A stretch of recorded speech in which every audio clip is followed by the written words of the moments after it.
పరిశుద్ధ బైబిల్ గ్రంథం ఉన్న వారందరూ కూడా తెరుద్దాం. వాక్యం ధ్యానం చేస్తూ ఉన్నప్పుడు నాతో పాటు కలిసి ఆ యొక్క వాక్య లేఖనాన్ని ధ్యానిస్తూ ప్రభు మనతో ఆ వాక్యముల ద్వారా ఏం మాట్లాడుతూ ఉన్నాడో మన బ్రతుకును మనం సరి చేసుకునే నిమిత్తమై, మన జీవితాలలో ఆదరణ పొందు నిమిత్తమై, సమాధానం లేని మన జీవితాల్లో సమాధానం పొందుకునే నిమిత్తమై ఇక కొద్దిసేపు ప్రభు యొక్క వాక్యాన్ని ధ్యానించేద్దాం. పరిశుద్ధ లేఖన భాగము నుంచి సామెతల గ్రంథము 28వ అధ్యాయము, అందరికీ తెలిసినటువంటి వాక్య భాగంలో నుంచి మనం మాట్లాడుకుందాం. 28వ అధ్యాయము 13వ వచనాన్ని చదువుకుందాం. అతిక్రమములు దాచిపెట్టువాడు వర్ధిల్లడు, వాటిని ఒప్పుకొని విడిచిపెట్టువాడు కనికరము పొందును. చిన్న ప్రార్థన తల్ల ఉంచుదాం. ప్రేమ స్వరూపి, ఎంతవరకు మమ్మల్ని నడిపించావు. అన్నిటికంటే ప్రాముఖ్యమైనది నీ విలువైన మాట. ఆ మాట కొరకు ఆశతో ఎదురు చూస్తున్న ప్రతి హృదయాంతరంగాన్ని నీ మాటలతో ధైర్యపరిచి బలపరచమని. ఆనాడు మోషే ప్రతి మాట మేఘపు అనుభవంలో నుండి, అనగా పరిశుద్ధాత్మ అనుభవంలో నుండి తీసుకొచ్చి ఆ ప్రజలతో చెప్పినప్పుడు ఆ ప్రజలు ప్రభు నీ మాటలను అనుసరించారు. అలాగే ప్రభు ఈరోజు ప్రతి మాట కూడా అట్టి మేఘపు అనుభవంలో నుండి మేము పొందుకోవడానికి నిలవబడి ఉన్న నేను ఈ దాసురాలను అయ్యా ప్రభు యోగ్యమైన పాత్రగా నన్ను వాడుకుని, అయ్యా మాట్లాడేది నేను కాదు కానీ అయ్యా ప్రభుని యొక్క ఆత్మ ప్రేరణతో నాలో ఉండి నీ ప్రజలతో నీ బిడవతో మీరు మాట్లాడమని నన్ను నేను నీ చేతులకు అప్పగించుకుంటూ వినుటకు చెవులను గ్రహించుటకు హృదయమును ప్రతి ఒక్కరి బిడ్డకి దయచేసి వినుటకు వేగిరపడే మనసును దయచేయమని ఈ యొక్క సమయంలో ఈ దాస్త్రాలకి మానస్వరం మరుగుపరిచి ఆత్మస్వరంతో మీరే మాట్లాడి మాకు ప్రభువాని యొక్క స్వరాన్ని వినిపించమని యేసు పరిశుద్ధ నామములో ప్రార్థిస్తూ ఈ సమయాన్ని చేతులకు అప్పగిస్తున్నాము తండ్రి, ఆమేన్. వాక్య ధ్యానంలో మనం గమనించినప్పుడు అతిక్రమములు దాచిపెట్టువాడు వర్ధిల్లడు, వాటిని ఒప్పుకొని విడిచిపెట్టువాడు కనికరము పొందును. ఈ మాటలు మనం ధ్యానం చేస్తూ ఉన్నప్పుడు మనం ఆలోచించవలసింది ఏంటనంటే, దేవుని కనికరము అంటే అందరికీ ఇష్టమే రండి. దేవుడు తన కనికరముతో తన దయతో నిన్ను నింపుతాడు అంటే అంతకన్నా మనకు కావాల్సింది ఏముంది కదా. కానీ దేవుడు అంటున్నాడు, అక్కడ దేవుని యొక్క కనికరాన్ని పొందుకోవాలంటే మనలో కొన్ని అతిక్రమాలు ఉన్నాయట. ఏమున్నాయి? అతిక్రమములు. ఆ అతిక్రమాలని దేవుడు ఏమంటున్నాడంటే, నువ్వు విడిచిపెట్టుకో, నేను ఇచ్చే కనికరాన్ని నువ్వు పొందుకుంటావు, నా కనికరము నీ మీద ఉంటుంది. కాబట్టి దేవుని యొక్క కనికరం మన మీదకి రావాలని అంటే ఏ దినమునకు ఆ దినం మనము మన హృదయాన్ని కడుక్కుంటూ ఉండాలి. ఏమండి, ఏమైనా వస్తువు పాడైపోతే దాన్ని శుభ్రం చేసుకుంటూ ఉంటాం. అంతేకాదు, మనం వేసుకునే వస్త్రాలు మురికిగా ఉంటే దాన్ని వాష్ చేసుకుంటాం. సంవత్సరానికి ఒక్కసారైనా ఇంటి మీద ఉండేటువంటి సామాన్లు తీసి శుభ్రం చేసుకుంటూ ఉంటాం. కారణం ఏంటనంటే ఇంటికైనా ఈ దేహానికైనా చాలా శుభ్రతను పాటిస్తూ ఉంటాం. మంచిదే. అయితే దేవుడు ఏమంటున్నాడంటే, నీకు కావలసిన శుభ్రత వాటితో పాటు నీ హృదయానికి కూడా కావాలి. నీ హృదయానికి కూడా శుభ్రత కావాలి. కాబట్టి నీ హృదయాన్ని నువ్వేం చేసుకోవాలంటే దేవునికి అప్పగించుకోవాలి. దావీదు 51వ కీర్తనలో అంటాడు, ప్రభువా నాకు తెలిసే నేను పాపం చేస్తూ ఉన్నాను, నా తల్లి గర్భంలోనే నేను పాపంలో పుట్టినవాడను. అయితే ప్రియమైన బిడ్డలారా, మన యొక్క పాపములు పరిహరించడానికి దేవుడే సమర్థుడని గ్రహించినటువంటి దావీదు తన జీవితాన్ని దేవునికి అప్పగించుకుంటూ ఉన్నాడు. కన్నీళ్లు విడిచి, తన పరుపు కొట్టుకుని పోయేలా కన్నీళ్లు విడిచి దేవుని దగ్గర మొరపెడుతూ ఉన్నాడు. మనం గమనించాల్సింది ఏంటనంటే, దేవుడు కనికరపూర్ణుడు. ఆయన కరుణా వాత్సల్యం కలిగినటువంటి దేవుడు. ఆయన కోపము నిమిషం మాత్రం ఉంటుంది. ఆ నిమిషం మాత్రంలో మరలా ఆయన మహావాత్సల్యము చేత తన కనికరాన్ని మన మీద చూపిస్తాడట. పిల్లల మీద కోపడ్డామండి, కోపడిన కాసేపటికి మరలా ఏం చేస్తాం, వాళ్ళ దగ్గరికి చేర్చుకుంటాం. అలాగే దేవుడు అంటున్నాడు, నీ నడతలను సరిదిద్దుకుంటే నా కోపాన్ని ఒక నిమిషం నేను నీ మీద చూపించినా మరలా వాత్సల్యంతో నేను చేర్చుకుంటానని చెప్పి దేవుడు మనతో మాట్లాడుతూ ఉన్నాడు. దేవునికి స్తోత్రం. హల్లెలూయా, హల్లెలూయా. ప్రియమైన దేవుని బిడ్డలారా, మనం జాగ్రత్తగా గమనించినప్పుడు మనం ఎలా అయితే పాపులమై ఉన్నప్పుడు దేవుడు మనల్ని ప్రేమిస్తున్నాడో, ఆ పాపపు బానిసపు బ్రతుకు నుండి మరలా మనల్ని వెతికి రక్షించి ఆయన యొక్క తోటలో మనల్ని నాటుకున్నాడో, ఈ యొక్క నాటుకున్నటువంటి మనము కేవలము ఇక కాపరికి ఫలం ఇచ్చేటువంటి వారముగా ఉండాలి, కానీ మన ఫలాలను ఎవరెవరో ఎత్తుకుపోయేవారుగా ఉండకూడదు. దేవునికి స్తోత్రం. హల్లెలూయా. ఎందుకంటే ప్రియమైన దేవుని బిడ్డలారా, కాపరి ఏమండి ఆ యొక్క బైబిల్ గ్రంథంలో ఉంటాడు, అయ్యా ఈ సంవత్సరం మట్టుకు ఉంచయ్యా, దానికి ఎరువు వేస్తాను, నీరు పోస్తాను, జాగ్రత్తగా చూస్తాను, ఆ మరొక సంవత్సరంలో అది కాయలు కాస్తుందేమో, అది ఫలాలు ఇస్తుందేమో, కాబట్టి ఈ సంవత్సరం మట్టుకు దాన్ని ఉంచండి అయ్యా అని అంటే, సరే నీ మాట చొప్పున నేను ఉంచుతున్నానని చెప్పి సేవకుడు బ్రతిమాలినటువంటి కారణాన్ని బట్టి దేవుడు సరే అని చెప్పాడు. ఎప్పుడైతే ఇలా చెప్పాడో తర్వాత ప్రియమైన దేవుని బిడ్డలారా, మరొక ఏట వచ్చి మరలా చూస్తాడు, మరలా చెట్టుకు ఫలాలు ఏమీ ఉండవు. ప్రియమైన దేవుని బిడ్డలారా, ఫలాలు లేని చెట్టుని చూసి దేవుడు కన్నీళ్లు విడుస్తాడట. ఎందుకనంటే ఫలించకుండా ఉంటున్నావు, ఇది నీకు న్యాయమా, ఇది నీకు న్యాయమా అని చెప్పి. రక్షించబడ్డావు, బాప్తిస్మం పొందుకున్నావు, మారు మనసు కలిగి జీవించాలి కదా, మరి రక్షించబడితే సరిపోయిందా? మార్పు చెందిన జీవితం ఏది? మార్పు చెందినటువంటి బ్రతికేది? దేవుడు మనలో చూస్తున్నది మార్పు చెందినటువంటి జీవితం.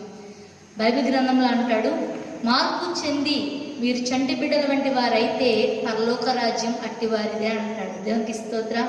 హల్లెలూయా. కాబట్టి మనం మార్పు చెందితే పరలోక రాజ్యాన్ని దేవుడు మనకు స్వాస్థ్యంగా అప్పగిస్తాడట. ఆయన వారసులుగా మనల్ని చేసుకుంటాడట.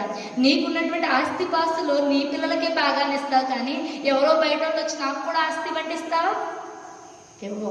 ఎందుకనంటే నా పిల్లలు నా సొత్తు నా బిడ్డలకే చెందాలి అనేటువంటి కోరికనిది. అలాగే దేవుణ్ణి కూడా ఏంటో తెలుసా, నా పిల్లలకే నేను నా యొక్క స్వాస్థ్యాన్ని అప్పగించాలని. అందుకనే ప్రియమైన దేవుని బిడ్డలారా, అతిక్రమములను మనము ఒప్పుకోవాలి. ఏ దినమునకు ఆ దినం మనం పశ్చాత్తాప అనుభవంలోనికి రావాలి. దేవుని యొక్క పాదాల చెంత కన్నీళ్లు విడవాలి, రోధించాలి, దుఃఖపడాలి. కారణం ఏంటనంటే, ఏండి మమ్మల్ని ఎందుకండి ఏడవమంటున్నారు అని చెప్పి నేను అనుకోవచ్చు. ప్రియమైన దేవుని బిడ్డలారా, లోకానుసారమైనటువంటి వారు ఏడిస్తే వారికి అశుభంగా ఎంచుతారు, కానీ దేవుని పిల్లలమైన మనం కన్నీళ్లు విడిస్తే దేవుడు ఆలకిస్తాడంట. చూడండి, మీ పిల్లలు మారం చేస్తారనుకోండి, వెంటనే బాబా పట్టుకెళ్ళరా బాబు ఈ రూపాయి అని చెప్పి వాళ్ళకి స్నాక్స్ అనో లేకపోతే ఆ డబ్బులను వారికి ఇస్తారు కొనుక్కోవడానికి. అలాగే ఎందుకు వారు పేచీ పెడుతున్నందుకు వారి యొక్క అవసరతను తీర్చేశారు. అలాగే దేవుని దగ్గర మనం పశ్చాత్తాప అనుభవంతో నా యొక్క జీవితాన్ని కడుగయ్యా, నాకు కావాల్సింది ఇవ్వు ప్రవ్వా అని దేవుని దగ్గర నువ్వు ఏ రీతిగా మొరపెట్టినా సరే, మార్పు చెందినటువంటి అతిక్రమాలు విడిచిపెట్టినటువంటి ఆ జీవితంలో నువ్వేం పొందుకుంటావంటే కనికరము తప్పనిసరిగా పొందుకుంటావు. దేవునికి స్తోత్రం. హల్లెలూయా. దేవుని కనికరం ఎలా ఉంటుందో కొన్ని మాటలు మనం నేర్చుకున్నాం. బైబిల్ గ్రంథంలో నిర్గమకాండము 34వ అధ్యాయము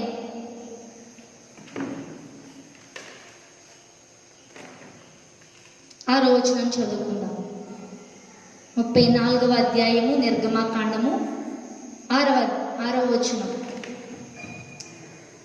అతని ఎదుట యెహోవా అతని దాటి వెళ్ళుచు, యెహోవా కనికరము, దయ, దీర్ఘశాంతము, విస్తారమైన కృపా సత్యములు గల దేవుడైనటువంటి యెహోవా. ఆయన 1000 మందికి కృప చూపుచు దోషమును, అపరాధమును, పాపమును క్షమించును గాని ఆయన ఏ మాత్రమును దోషులను నిర్దోషులుగా ఎంచక 3-4 తరముల వరకు తండ్రుల దోషమును కుమారుల మీదికి, కుమారుల మీదికి రప్పించునని ప్రకటించెను. దేవునికి స్తోత్రం. ఈ యొక్క వాక్య ధ్యానంలో మనం గమనించినప్పుడు ప్రభు సీనాయి కొండ మీదకి ఆ రాతి పలకను తీసుకుని రమ్మన్నప్పుడు మోషేతో ప్రభు మాట్లాడుతూ ఉన్నాడు, ఇదిగో నా ప్రజలతో నువ్వు ఇలా చెప్పాలి. ఏంటనంటే, నా యొక్క కనికరము, నా యొక్క దయ, నా యొక్క దీర్ఘశాంతము, విస్తారమైనటువంటి కృపా సత్యములు నేను మీ మీద అనుగ్రహింపచేస్తాను. అయితే నేను దోషాన్ని క్షమిస్తాను, కానీ పదే పదే అదే దోషంలో నువ్వు ఉన్నట్లయితే ఆ యొక్క దోషులను నేను నిర్దోషులుగా ఎంచాను. ఎందుకు నిర్దోషులుగా ఎంచాడనంటే, తెలిసి కూడా ఎన్నాళ్ళు దేవుడు చూస్తూ ఊరుకుంటాడు? నువ్వు తెలిసి పాపం చేస్తూ ఉంటే దేవుడు 1 మారు పలుకును, 2 మార్లు పలుకును, అయితే నరులది యోచింపడు. దేవుడు మాట్లాడుతూ ఉంటాడట, ఇక నీ బ్రతుకు ఇంకా పాపంలోకి నెట్టివేయకు, నీ జీవితాన్ని భద్రంగా కాపాడుకో అని చెప్పి దేవుడు మనతో చెప్తూ ఉంటాడట. అలాంటప్పుడు ఆ జీవితాన్ని మనం ఏం చేసుకోవాలంటే, దేవుడు మాట్లాడుతూ ఉన్నప్పుడు, సరే ప్రభువా నువ్వు చెప్తున్నటువంటి మాటకు నేను లోబడుతున్నాను అని చెప్పి దేవునికి మన జీవితాన్ని అప్పగించుకోవాలి. దొంగ పరిగెడుతున్నాడు అనుకోండి, పోలీస్ ఆయన కూడా పరిగెడుతూ ఉంటారు. ఈ పోలీస్ పరిగెడుతూ అంతగా వాడు దొరకకపోయాడు అనుకోండి, అవసరమైతే కాల్చి పడేస్తాడు. కారణం ఏంటనంటే, వాడు పరిగెత్తి శిక్షను తెచ్చుకున్నాడు. అదే అయ్యా నన్ను క్షమించండి అని చెప్పి అక్కడే ఆగిపోయి సరెండర్ అయిపోతే వెంటనే ఆ పోలీస్ అధికారి అతని మీద ఉన్నటువంటి మరణశిక్షను కొట్టివేస్తాడు కదా. ప్రియమైన దేవుని బిడ్డలారా, ఒక మారు ఆలోచించండి. దేవుడు కృపా సత్యము కలిగినటువంటి దేవుడు. ఆయనలో సత్యం ఉంది.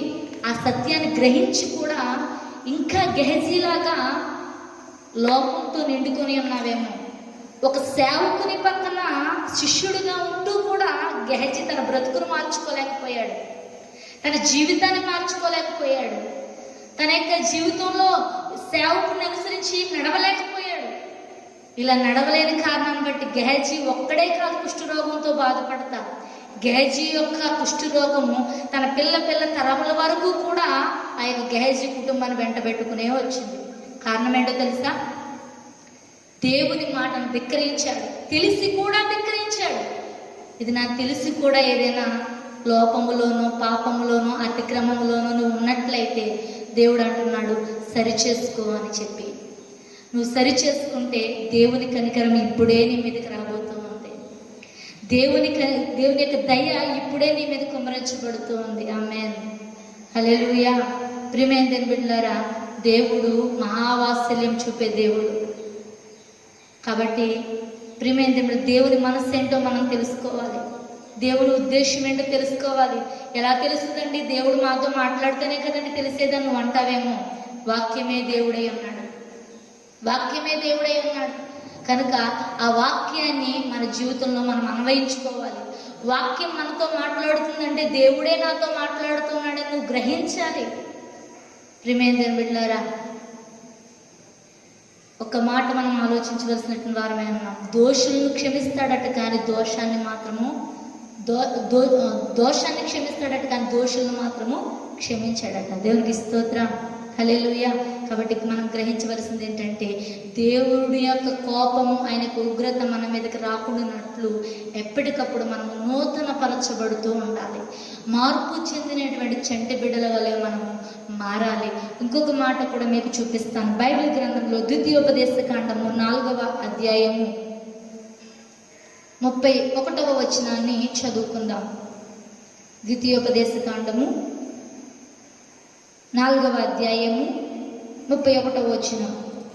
నీ దేవుడైన యెహోవా కనికరము గల దేవుడు గనుక నిన్ను చేయి విడువడు, నిన్ను నాశనము చేయడు. తాను నీ పితరులతో ప్రమాణము చేసిన నిబంధన మరచిపోడు. దేవునికి స్తోత్రం. ఆయన ఎలాంటి వాడు అంటండి? ఆయన కనికరము కలిగినటువంటి దేవుడు. ఆయన నీ చేయిని విడవడట, నిన్ను నాశనము చేయడట. ఎప్పుడు? అతిక్రమములు విడిచిపెట్టినప్పుడు, మన హృదయాన్ని మనం కడుక్కున్నప్పుడు.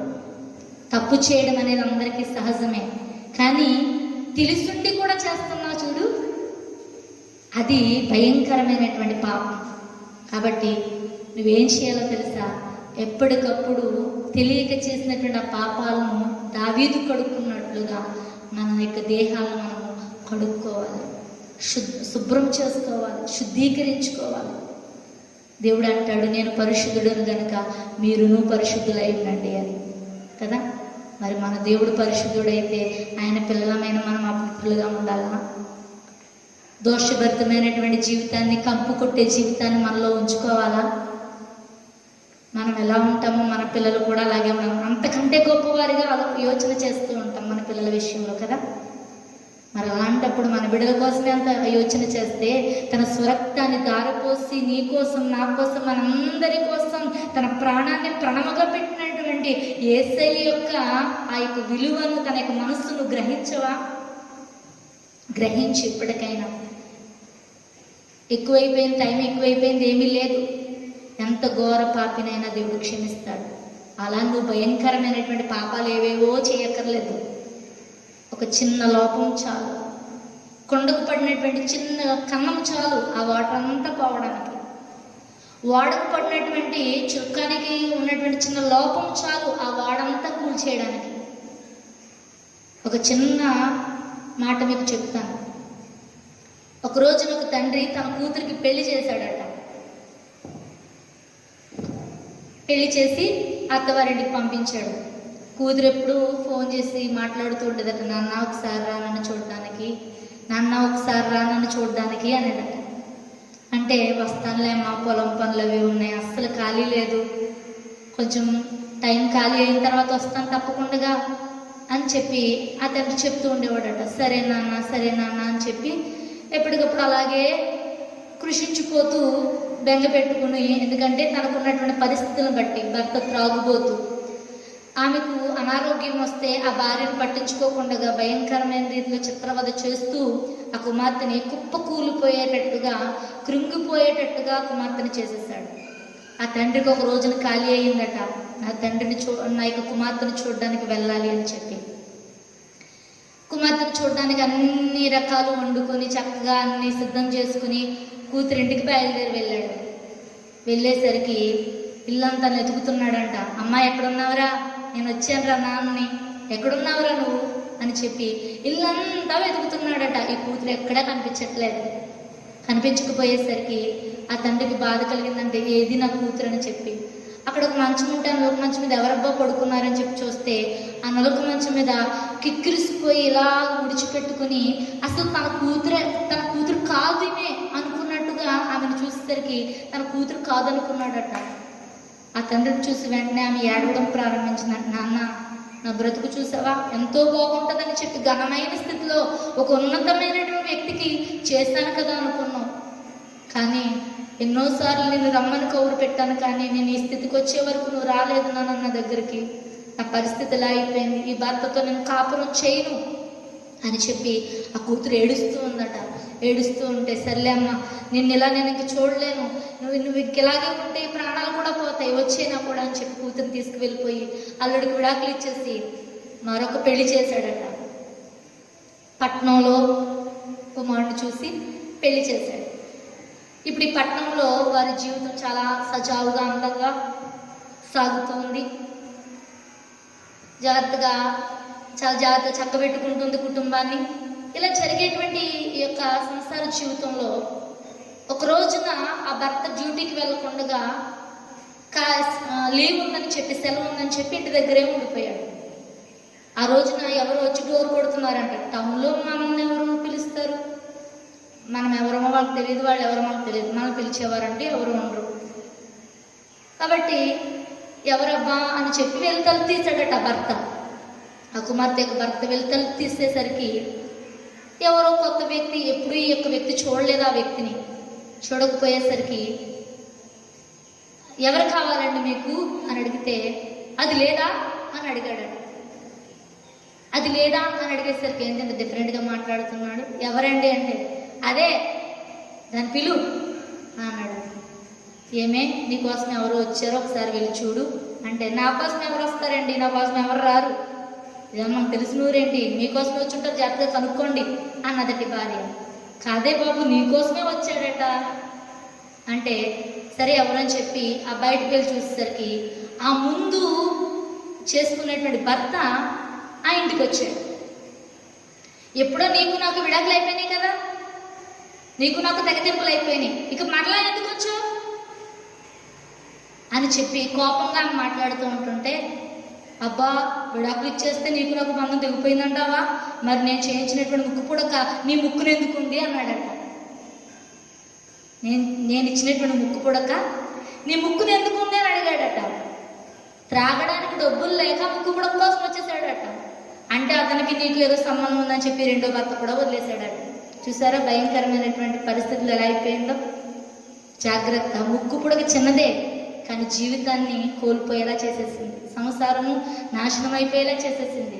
ఇది నన్ను చిన్న చిన్న లోపాలు మనలో ఎన్నున్నాయో ఆ లోపాలని యేసయ్య పాదాల చెంత సవరించుకుంటే, ప్రియమైన బిడ్డలారా, కుమ్మరి కుండ చేస్తూ ఉన్నప్పుడు దానికి ఉన్నటువంటి వంకర టెంకర్లన్నీ సరి చేస్తాడు. కొంచెం వంకర ఉన్న నువ్వు కొనవు కదా కుండని, కొంచెం వంకరటే కొంటావు ఎందుకు? మంచి కుండ ఇవ్వండి, వంకరగా ఉంది కుండ, మంచి కుండ ఇవ్వండి, కుండ బదలాసిపోయింది, చిన్న లోపం ఉన్న కుండ నువ్వు తీసుకో, లోపము లేని కుండ నీకు కావాలి. మరి యేసయ్యకి కూడా లోపము లేనటువంటి నీవు ఆయనకి కావాలి. ప్రియమైన బిడ్డలారా, అందరినీ ప్రేమించేవాడు యేసయ్య, ఏ ఒక్కరిని విడిచిపెట్టాడు ఆయన, అందరూ కావాలి ఆయనకి. అందుకని వాక్యంగా అంటది, నీతిమంతుల మీదను అనీతిమంతుల మీదను ఆయన ఒకే వర్షమును కుమ్మరిస్తున్నాడట. వాళ్ళని నమ్ముకోలేదు, వాళ్ళ నా పిల్లలు కాదని చెప్పి వాళ్ళ మీద వర్షం కురిపించకుండా దేవుడు నమ్ముకున్న వారికి వర్షం కురిపించే దేవుడు కాదు ఆయన. అందరికీ ఒకే రీతిగా వర్షాన్ని కుమ్మరించే దేవుడు. అందుకని వాక్యంలో అంటాడు కదా, యేసుక్రీస్తు అందరికీ ప్రభువు, అందరికీ రాజునైనా. ఇది నన్ను విశ్వసించాలి. ఆయన ఎంత గొప్పవాడైనా గొప్పతనాన్ని తెలుసుకోవాలి. ప్రియమైన బిడ్డలారా, అక్కడ అంటున్నాడు ఆయన కృప చూపునటువంటి దేవుడు, కనికరము కలిగినటువంటి దేవుడు, నిన్ను నాశనము చేయక నీ చేయి విడువక ఉండేటువంటి దేవుడు. కాబట్టి నిన్ను నాశనం చేయడానికి ఆయనకి ఏమాత్రం కూడా ఇష్టం లేదు. నీ చేయి విడిచిపెట్టడం ఎంత మాత్రం కూడా ఇష్టం లేదు. పిల్లలు నడుస్తూ ఉన్నప్పుడు వారు చేయి పట్టుకుని నడిపిస్తూ ఉంటాం, ఎందుకో తెలుసా? వారు పడిపోతారేమో అనేటువంటి భయంతో. దేవుడు కూడా ఆయన్ని చేయి పట్టుకుని నడిపిస్తాను. నువ్వేం చేస్తున్నావో తెలుసా? నన్ను వదిలే ప్రభా, నాకు నచ్చినట్లు నేను నడుస్తాను, నేను నడవగలను, నాకు తెలుసు అని చెప్పి ఆయన చేయి నువ్వు గిజాయించుకుని ఆయన చేయి విడిచిపెట్టేస్తున్నావు. అయినా సరే ఆయన ప్రేమతో, అలా కాదమ్మా నేను నడిపిస్తాను రా, నేను ఎత్తుకుంటాను రా నిన్ను అని చెప్పి ప్రేమతో అక్కుని చేర్చుకుంటున్నాడు. అయినా సరే ఈ మనుషులు యోచింపట్లేదు, ఈ మనుషులకు తెలివి లేదు అని యెషయా భక్తుడు మాట్లాడుతూ ఉన్నాడు. జాగ్రత్త ప్రియమైన బిడ్డ, కడవరి దినాల్లో మనం ఉన్నాం, అంత్యకాల దినాల్లో మనం ఉన్నాం. ఏ సమయంలో ఏం సంభవించినా ఎవరికి కూడా తెలియదు. కనుక ఒక మాట మనం జ్ఞాపకం చేసుకోవాలి. ఏంటో తెలుసా? దేవుని కనికరం పొందుకోవడానికి మన లోపాన్ని సరి చేసుకోవాలి, మన బ్రతుకును సరి చేసుకోవాలి. అలా మనం ఎప్పుడైతే సరి చేసుకుంటామో తప్పనిసరిగా దేవుడు మన ఏళ్ళ కృప చూపుతాడు. ఇంకేమంటున్నాడంటే దేవుడు, యోధా రాసినటువంటి పత్రిక 1వ అధ్యాయము 21వ వచనం చదువుకుందాం. యోధా పత్రిక 1వ అధ్యాయము 21వ వచనం. ప్రియులారా, మీరు విశ్వసించు అతి పరిశుద్ధమైన దాని మీద మిమ్మును మీరు కట్టుకొనుచు, పరిశుద్ధాత్మలో ప్రార్థన చేయుచు, నిత్య జీవార్థమైన మన ప్రభువగు యేసుక్రీస్తు కనికరము కొరకు కనిపెట్టుచు, దేవుని ప్రేమలో నిలిచినట్లు కాచుకొని ఉండుడి. దేవునికి స్తోత్రం. దేనికోసం కనిపెట్టాలట? దేవుని కనికరం కోసం కనిపెట్టాలట. ఆ కనికరం కోసం కనిపెట్టాలంటే ముందే ఏం చేయమంటున్నాడు? ఆ ముందు పదాలు మనం చూసినట్లయితే, అతి పరిశుద్ధమైన దాని మీద మనం కట్టుకోవాలి. వాస్తులు బాగోకపోతే అక్కడ గుమ్మం తీసి ఇక్కడ గుమ్మం తీసి అక్కడ విండో తీసి ఇంకో చోట ఇలా పెట్టే వాళ్ళు చాలా మంది ఉన్నారు కదా. వాళ్ళకు ఉన్నటువంటి ఆచారాలు వాళ్ళకు ఉన్నాయి, కానీ నువ్వు దేవుని నమ్ముకున్నావు కదా. కానీ ఏం చేస్తావు తెలుసా? ఆ వాస్తులు పాటిస్తుంటారు చాలా మంది. అయితే వాక్యం ఏమంటుందంటే, ఇల్లు వాస్తులు బాగోకపోతే దాన్ని పీకి పెరిగి పాడవేస్తున్నాం. వాస్తు బాగోకపోతే ఆ స్థలం మీకు మంచిది కాదంటే ఆ స్థలాన్ని విడిచిపెట్టి వెళ్ళిపోతున్నాం. ఇది నా దేవుడు అంటున్నాడు, నీ పునాది నువ్వు ఎక్కడ కట్టబడుతూ ఉన్నావు, అతి పరిశుద్ధమైన దాని మీద కట్టబడాలి. ఏంటి అతి పరిశుద్ధమైనది? వాక్యమే పరిశుద్ధమైనది. వాక్యమే పరిశుద్ధమైనది. వాక్యము చేత మనం కట్టబడాలి. వాక్యం మనలో నిలిచి ఉండకపోతే ప్రియమైన బిడ్డలారా, మనం ఎలా ఉంటామో తెలుసా? ఒక బిందుతో నీళ్లు తీసుకొస్తూ ఆ బిందులో సగం నీళ్ళతోనే తీసుకురండి ఆ బిందెని. ఆ బిందె ఏం చేస్తుంది తెలుసా? ఆ బిందె ఊగుద్ది, నిన్నే ఊపుద్ది. సరైనటువంటి భుజం మీద కూర్చోలేదు. అలాగే మన జీవితాలు కూడా ఎలా ఉంటాయి తెలుసా? తొనికిసలాడుతూ ఉంటాయి. కాసేపు లోకం అంటాం, కాసేపు సినిమాలు అంటాం, కాసేపు లోక సంబంధమైనటువంటి అత్యాచారాలు అంటాం, కొంతసేపు దేవుడు అంటాం. ప్రియమైన దేవుళ్ళారా, ఒకసారి ఆలోచించండి. అతి పరిశుద్ధమైన దాని మీద మనం కట్టబడుతున్నామా? అతి పరిశుద్ధమైన దాని మీద మనం కట్టబడితే నీ పునాది బాగుంటుంది, నీ పునాది శ్రేష్టంగా ఉంటుంది, నీ పునాది చాలా బలమైనదిగా ఉంటుంది. చూడండి, చాలామంది హౌస్లు కట్టేటప్పుడు, ఇల్లు ప్రారంభించేటప్పుడు ఎలాంటి ఐరన్ వాడుతున్నారండి, ఎంత ఎంఎల్ వాడుతున్నారు మీరు అని చెప్పి అడుగుతూ ఉంటారు.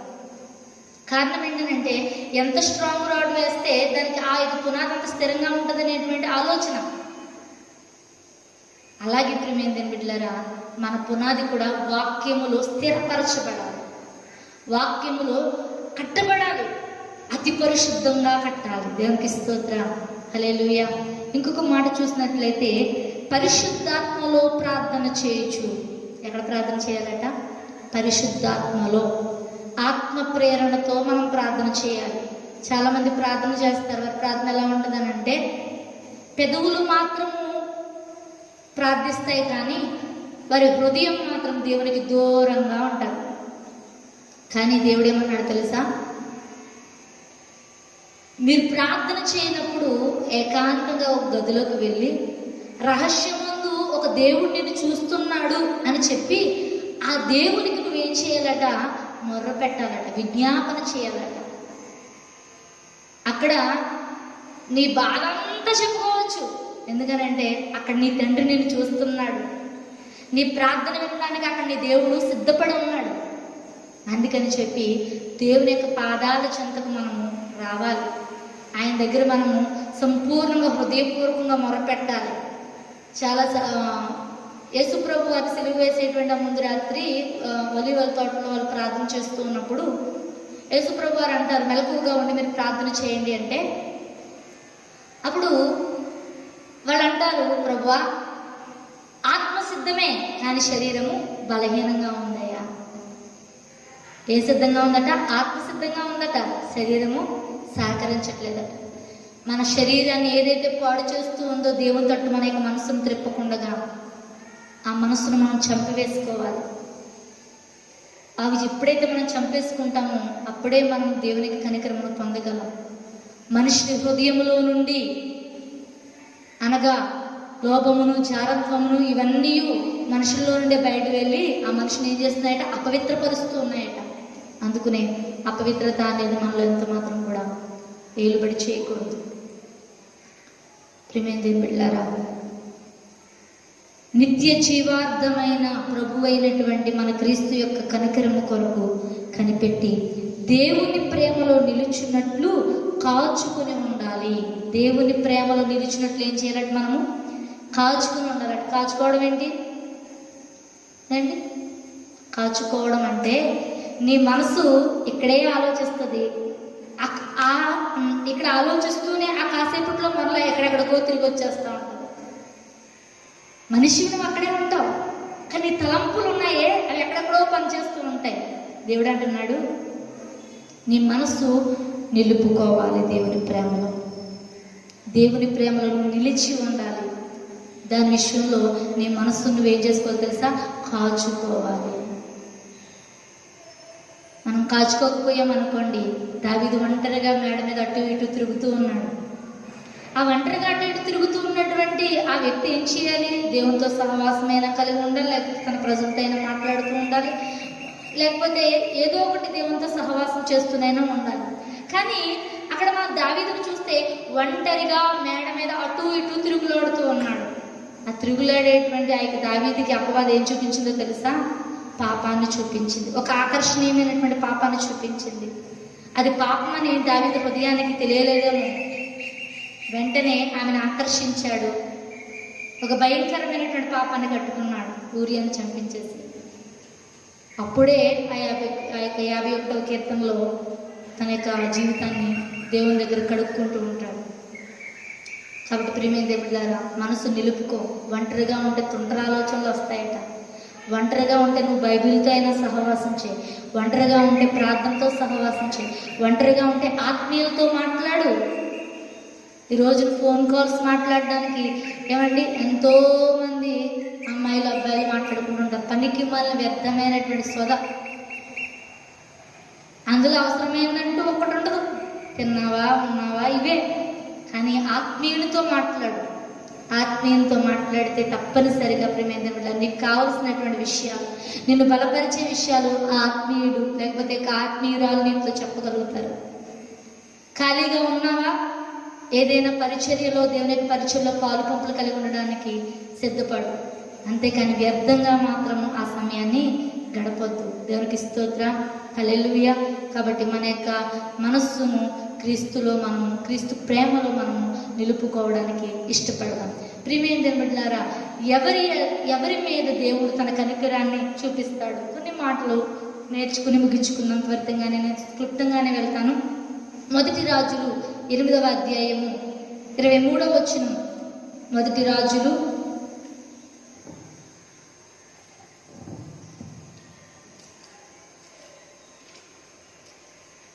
8వ అధ్యాయము 23వ వచనం. యెహోవా ఇశ్రాయేలీయుల దేవా, పైనున్న ఆకాశమందైనను క్రిందనున్న భూమి అందైనను నీ వంటి వాడు దేవుడు ఒకడును లేడు. పూర్ణ మనసుతో నీ దృష్టికి అనుకూలముగా నడుచు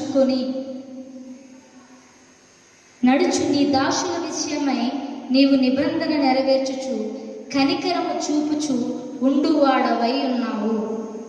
గమనించండి, అక్కడ పూర్ణ మనసుతో నీ దృష్టికి అనుకూలముగా నడుచు నీ దాసుల విషయమై నీ నిబంధనను నెరవేర్చు కనికరము చూపువాడవై ఉన్నావు. అంటే మొట్టమొదటిగా అక్కడ దేవుడు హెచ్చరిస్తున్న మాట ఏమిటనంటే, ఆయన కనికరం ఎవరి మీద ఉంటుందంటే దేవుని దృష్టికి అనుకూలంగా జీవించే వారి పైన, దేవుని దృష్టికి అనుకూలంగా నడుచుకునే వారి పైన.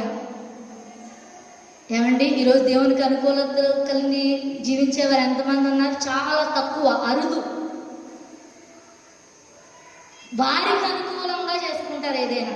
పాస్టర్ గారండి, ఏ 12 గంటలకి ఎడితే వస్తాం కానండి ఆరాధన, 9 గంటలకే ఉదయాన్నే పెట్టేస్తే ఎక్కడ వచ్చేస్తామండి అనేవాళ్ళు లేకపోలేదు.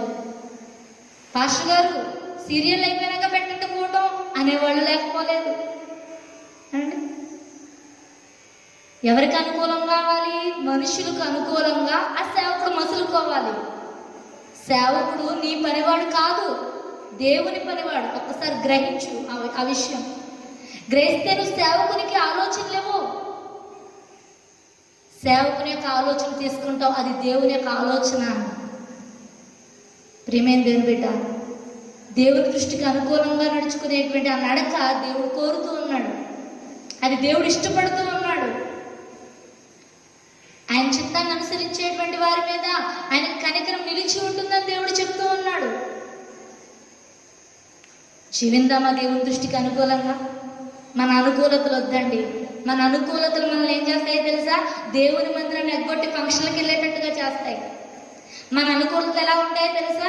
ఈరోజు దేవుని మందిరాన్ని ఎగ్గొట్టేసేసి క్రికెట్ మ్యాచ్లు చూసేలా చేస్తాయి. మన అనుకూలతలు ఎలా ఉంటాయంటే దేవుని యొక్క మందిరానికి దూరమై అపవాదికి దగ్గర అయ్యేలా చేస్తాయి, లోకానికి దగ్గర అయ్యేలా చేస్తాయి. కానీ ప్రియమైన బిడ్డలారా, మన యొక్క మనస్సు మనం లోకార్షణ మీద పెట్టుకున్నట్లయితే మనం దేవుని నీతిని నెరవేర్చలేము. అందుకనే మనం దేవుని దృష్టికి అనుకూలంగా బ్రతుకుదాం, ఆయన దృష్టికి అనుకూలంగా నడుచుకుందాం. మొట్టమొదటిది ఆయన కనికరము ఆయన దృష్టికి అనుకూలంగా నడుచుకునే వారి మీద ఉంటుంది. రెండవ మాట ధ్యానం చేద్దాం. లూకా సువార్త 1:50. లూకా సువార్త 1వ అధ్యాయము 50వ వచనం. ఆయనకు భయపడు వారి మీద ఆయన కనికరము తరతరములు ఉండును. ఎవరికి భయపడు వారి మీద? మనుషులకా? అధికారులకా? ఏమండి? దేవునికి భయపడు వారి మీద ఆయన కనికరం ఉంటుంది. ఎవరికి భయపడుతున్నావు నీవు? మందిరానికి రావాలంటే బైబిల్ చోటకు పెట్టుకుని తెస్తావు. ఏమండి? ఇది నీకేం బోధిస్తుంది? పరిశుద్ధ గ్రంథం అని బోధిస్తుంది. పరిశుద్ధతను చూపించకపోతే ఎందుకు నీ జీవితం, నీ భక్తి? మనుషులకు భయపడి భక్తి చేస్తున్నావా? నీ భక్తి మనుషులకు భయపడేదిగా ఉండకూడదు, దేవునికి భయపడాలి. దేవునికి భయపడితే మనం పాపం చెయ్యం. ప్రియమైన బిడ్డలారా, దేవునికి భయపడ్డాడు కాబట్టి యోసేపు ఏం చేశాడో తెలుసా? పాపానికి దూరంగా పారిపోయాడు. ఈ రోజున దేవునికి భయపడలేక ఈ రోజున అనేకమైన తొంటరి ఆలోచనలు హృదయంలో ఏలుబడి చేస్తున్నాయేమో. జాగ్రత్త. దేవునికి భయపడాలి మనం. దేవునికి భయపడితే మన యొక్క మనస్సును ఆయన స్వాధీనం చేసుకుంటాడు. పరిశుద్ధాత్మ యొక్క మనస్సు మనలో పనిచేస్తుంది. ఏక మనస్సు, ఏక తాత్పర్యము అంటాడు కదా, ఆ మనస్సు మనలో పనిచేస్తుంది. లేకపోతే నీ మనసు ఒకటి చెప్తే నీ ఆత్మ ఒకటి చేస్తూ ఉంటుంది. నీ ఆత్మ ఒకటి చెప్తే నీ యొక్క మనసు ఒకటి చేస్తూ ఉంటుంది. ఆత్మను అనుసరించి నడవాలి కానీ మనస్సును అనుసరించి కాదు. మానవుల యొక్క మనుషుల్లోంచి అనేకమైనటువంటి ఆలోచనలు పుట్టుకొస్తాయి. ఆ ఆలోచనలన్నిటి మీద నువ్వు పరిగెత్తకు. వాటిని చూసి దేవునికి భయపడడం నేర్చుకో. భయము భక్తి లేని కోడటండి బజార్లో గుడ్డు పెట్టిందట. దానికి ఏం లేదట, భయము లేదు, భక్తి లేదు. మేపకి ఇంట్లో వేస్తుంది, ఒక్క చోట గుడ్డు పెట్టింది. పెంచుకునేవాడికి అదేమైనా ఉపయోగమేనా? ఒకసారి ఆలోచించు. భయం ఉంటే ప్రియమైన బిడ్డలారా, దేవుని దగ్గర నువ్వు సాష్టాంగ పడతావు. ఒకరు చూస్తున్నారని సిగ్గుపడవు, ఒకరు హేళన చేస్తున్నారని భయపడవు. ధైర్యంగా నిలబడతావు దేవుని కోసం. దేవునికి స్తోత్రం. హల్లెలూయా. 3వ మాట చూద్దాం. లూకా శుభవార్త 15వ అధ్యాయము 20వ వచనం. 15వ అధ్యాయము 20వ వచనం. వాడింకా దూరంగా ఉన్నప్పుడు తండ్రి వానిని చూచి కనికరపడి పరుగెత్తి వాని మెడ మీద ముద్దు పెట్టుకొనెను. దేవునికి స్తోత్రం. హల్లెలూయా. 3వదిగా కుమారుడు. మీకు అందరికీ యొక్క వాక్యం బాగా తెలిసినది, తప్పిపోయిన కుమారుడు. ఈ కుమారుడు ఏమంటే తిరిగి తిరిగి తిరిగి తిరిగి తిరిగి వచ్చి ఎవరి తట్టు చూశాడట? తండ్రి వైపుకు పరిగెత్తాడట. ఆయన తండ్రి వైపుకు తిరిగాడట. తండ్రి వైపు తిరిగినప్పుడు తండ్రి ఏం చేయాలి? అరే, ఆస్తి అంతా పట్టుకెళ్ళి పాడు చేసేసావు కదరా, ఇప్పుడు వరకు జీవితం అంతా సర్వనాశనం చేస్తున్నావు కదరా, ఇంకేం నాశనం చేద్దామని వచ్చావు అని అనాలి కదా. కానీ ఆ తండ్రి ఎంత మంచోడంటే కనికరపడేటువంటి మంచోడు, ప్రేమ చూపించే అంత మంచోడు అండి. మన కోపాలు చాలాసార్లు ఎదురు వ్యక్తులతో మాట్లాడకుండా చేసేస్తాయి, ఎదురువారితో సంబంధం లేకుండా చేసేస్తాయి. కానీ దేవుని కనికరం ఎలాంటిదని అంటే హక్కును చేర్చుకునేటువంటి కనికరం అయింది. దేవునికి స్తోత్రం. హల్లెలూయా. అక్కడ ఆ కుమారుడు ఏం చేశాడో తెలుసా? తండ్రిని హత్తుకోగానే ఆ యొక్క తండ్రి ఏం చేశాడో తెలుసా? నువ్వు పో అని అనలేదు, కానీ నువ్వు నాకు కావాలి కుమారుడా అని చెప్పి కనికరపడి ఆ కుమారుడు ముద్దు పెట్టుకున్నాడు.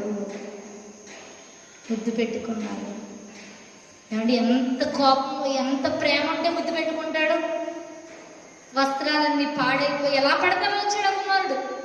చూడ్డానికి అసహ్యంగా ఉన్నాడు.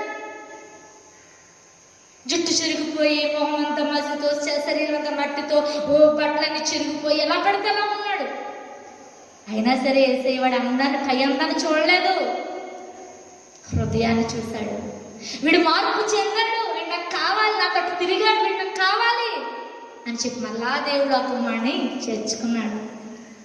ఈ రోజున యేసయ్య నిన్ను చేర్చుకోవాలనుకుంటున్నాడు. ఆయన వైపు తిరగడానికి ఇష్టపడతావా?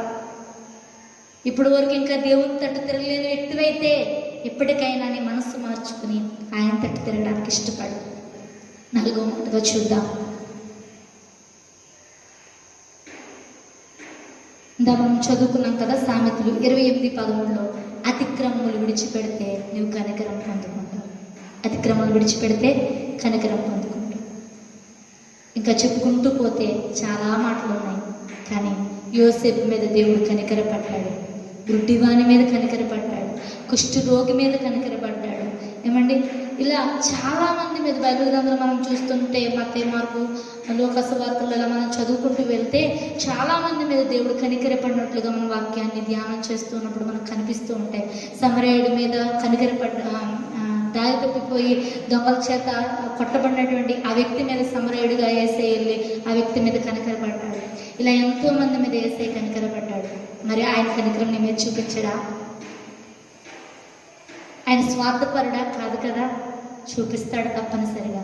ఇప్పటికైనా మార్పు చెందలేని జీవితం అయితే ఈ యొక్క దేవుని మాటలు విన్నటువంటి నీ జీవితంలో ఆయన తట్టు తిరగడానికి ఇష్టపడు, ఆయన దృష్టికి అనుకూలమైనది చేయడానికి ఇష్టపడు.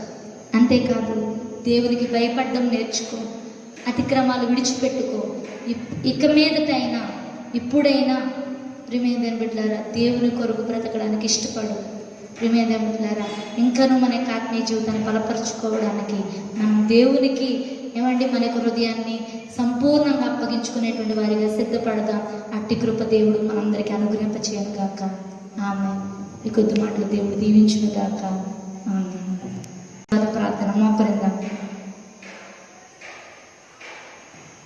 పరిశుద్ధుడా, ప్రేమ కలిగినటువంటి మా ప్రియ పరలోకపు తండ్రి, నీ పరిశుద్ధమైన శ్రేష్టమైన నామాన్ని బట్టి స్తుతిస్తూ ఉన్నాం. ఈ యొక్క సమయంలో ఎంతవరకు కూడా ప్రభు నీ మాటలు ధ్యానం చేయడానికి మాకు ఇచ్చినటువంటి భాగ్యం బట్టి స్తుతిస్తూ ఉన్నాం.